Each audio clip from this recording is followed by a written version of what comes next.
Hi, this is Kerry King from Slayer, and you are checking out Loudwire.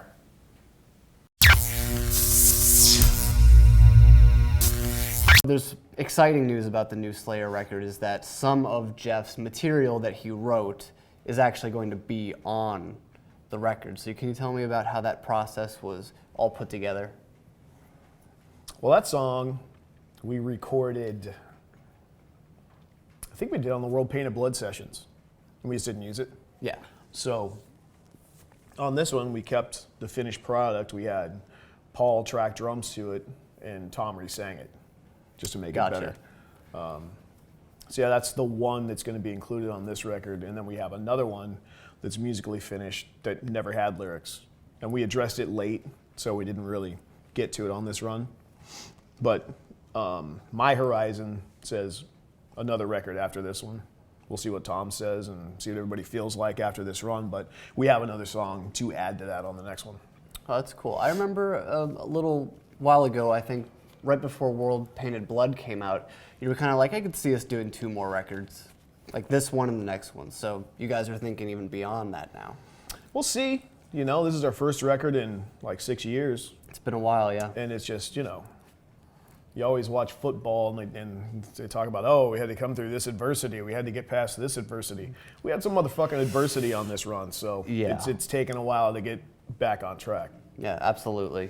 And that's the cool thing, you know, although there has been adversity, you guys have got Gary Holt in the band, you've got Paul Bostaff in the band, both phenomenal players. How have they reinvigorated Slayer, especially in the studio? I think it's making the unit whole more than anything. You know, of course Paul can play the shit out of the drums. I didn't realize, and I don't mean this in a detrimental way to Paul, I never realized Paul had so many niche Slayer fans or just Bostaff fans. I didn't realize that. And a lot of people have mentioned that to me since Paul has been working on the record. And I think that's great because people are going to be stoked when they hear what he did on this record. I used to say God Hates was his Rain in Blood. Yeah. Bostaff's, the new one is his Rain in Blood. The new one's everything. I would play any song live. Awesome. He is really phenomenal. He's got a great amount of power. With the loss of Jeff, you know, as you, the lone original guitarist left, what was the biggest challenge for you in terms of maybe filling a spot that unfortunately is void right now? Well, I think you make a mental note not to try to do that because then I'm trying to be something I'm not. And the first thing any of our fans do not want me to do is try to be something I'm not. Yeah.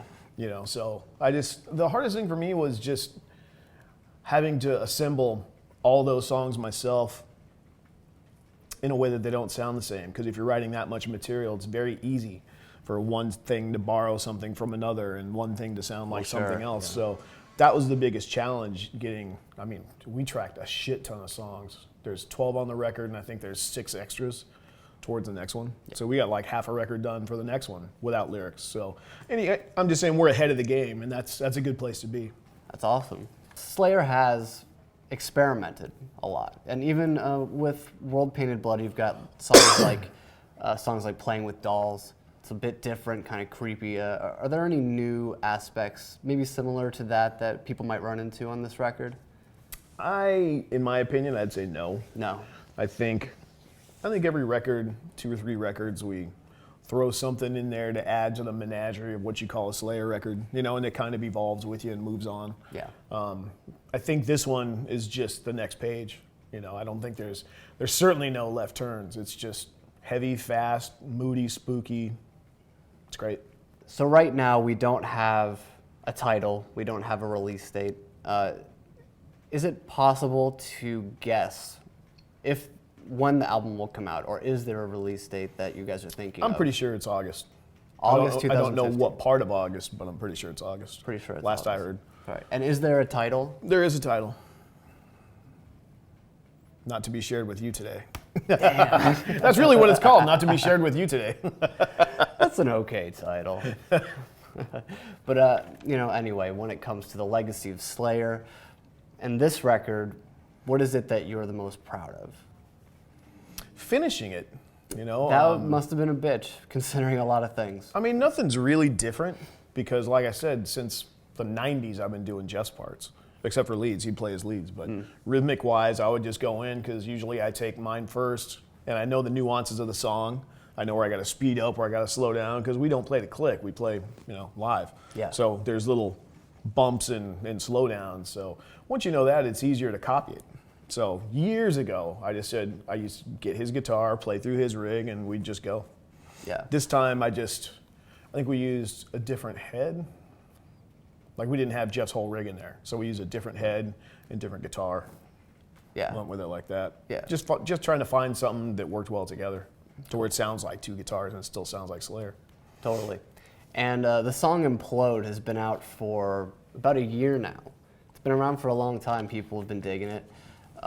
Has that version of the song made it to the album, or is there a new version that you guys re-recorded? Implode's completely new. Implode's completely new from... Completely new. Okay. Ground up. All right. We started with me and Paul and just went from there. Cool. Tom Reese sang it. I didn't change the leads. They're all pretty similar. But some of the other stuff, like Atrocity Vendor, I made the lead longer, changed the words. When the Stillness Comes is a different version than the one that's coming out on Record Store Day. So it's kind of, a friend of mine put it in perspective. He's like, wow, so you guys kind of like, the things you put out are like demos, like the old days. And I went, yeah, sure. never struck me like that, but it is kind of cool. And I remember being excited about that stuff when I would get somebody's demos and then wait for the record.